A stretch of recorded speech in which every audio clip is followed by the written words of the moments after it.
নিজের ঘরটাকে এমনভাবে সাজিয়ে রাখা উচিত যেন বাসায় কোনো আত্মীয় আসছে। আমি সবসময় পরিপাটি থাকতে অনেক বেশি পছন্দ করি। হ্যালো এভরিওয়ান, আসসালামু আলাইকুম। কি অবস্থা সবার? আশা করি সবাই ভালো আছেন। আলহামদুলিল্লাহ আমিও বেশ ভালো আছি। চলে আসলাম আপনাদের সাথে একটা ডেইলি ব্লগ শেয়ার করতে।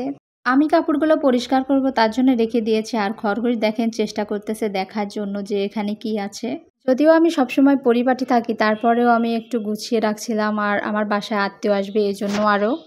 তো আমি নতুন বেডশিটটা পেতেছি, আর বেডশিটটা কেমন হয়েছে অবশ্যই জানাবেন। তো তারপরে পর্দাগুলো একটু সুন্দর করে দিয়ে দিচ্ছি। অনেকেই মনে করতে পারে যে আপনি তো সবসময় ভিডিও বানান, তাহলে এত কিছু করেন কোন সময়? আসলে না ভাই, আমার সব কিছুর রুটিন আছে। কাজ করতে করতে হঠাৎ করে আয়নার দিকে চোখ পড়লো, আর আয়না না দেখলে তো হবেই না। তো আয়নার সামনে ঢং করা শেষ হলে আমি রুম স্প্রেটা দিয়ে দিচ্ছিলাম। তো এই হলো আমার রুমের ফাইনাল লুক।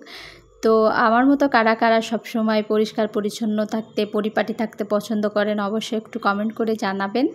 সবসময় যদি আপনি পরিষ্কার পরিচ্ছন্ন থাকেন, তাহলে দেখবেন যে ঘটা করে যখন আপনি কোনো কিছু পরিষ্কার করতে যাবেন একদমই আপনার কষ্ট করা লাগবে না। তারপরে আমি কাপড়গুলো পরিষ্কার করে নিয়েছি আর চলে আসছি ছাদে নাড়তে। এসেছিলাম ফেসবুক থেকে ইনকাম করে একটা ওয়াশিং মেশিন কিনবো, কিন্তু ভাই আপনাদের তো সাপোর্টই পায় না, তাহলে আর কি করে হলো, কি করব বলেন? খুবই দুঃখজনক একটা বিষয়, তাই না? আমার ছাদে বেশ কিছু গাছ আছে, তাই আমি আবার গাছগুলো দেখতে আসছিলাম। যেহেতু এখন প্রচুর পরিমাণে রোদ আর গরম থাকে, তাই ছাদে আসা হয় না। এখানে কিন্তু ড্রাগন গাছও আছে, তো ড্রাগন ফল হলে আপনাদেরকে খাওয়াবো। কাপড় নেড়ে আসছি, আর এসে দেখি যে হাজব্যান্ড মাছ নিয়ে চলে আসছে, আর আপনাদের ভাইয়া সবসময় মাছটা কেটে আনে।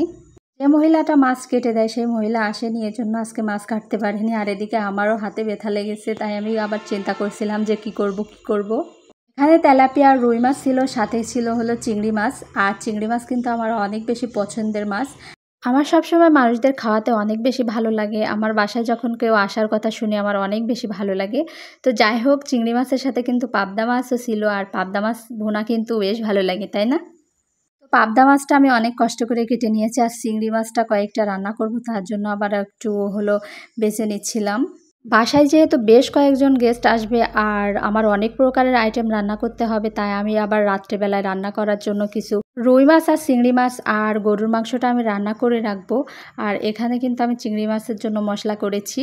যেহেতু আমি বাসায় একা একা, তার জন্য কিন্তু সব কাজই আমার একা করতে হবে, তাই আমি এই কাজটা এগিয়ে রাখছিলাম। আর চিংড়ি মাছটা রান্না করা শেষ করে আমি রুই মাছটা ভেজে নিয়েছি, আর রুই মাছ ভেজে রুই মাছটাও রান্না করেছি।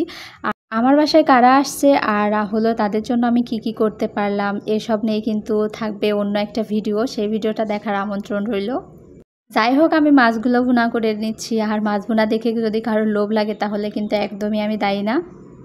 তো মাছ ভুনা করে আমি গরুর মাংসটা কেটে নিচ্ছিলাম। তো এই ছিল আজকের ভিডিও। সবাই ভালো থাকবেন, সুস্থ থাকবেন। আল্লাহ হাফেজ।